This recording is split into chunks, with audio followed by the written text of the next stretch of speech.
que l'any 1975 formaven part de la colla de gitanes de Parets.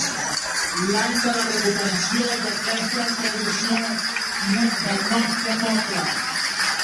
I 50 anys més tard,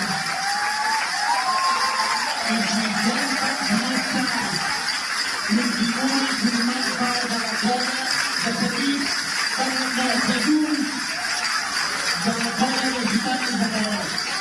Un fort aplaudiment per elles, se'l mereixen. I ens regalem un suport amb la reverència perquè els mereixeu.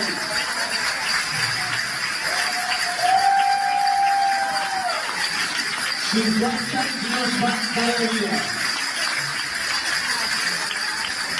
I reconèixer que sou els omple d'orgull i satisfacció. Visca les gitanes de Parets! Visca les gitanes de Parets!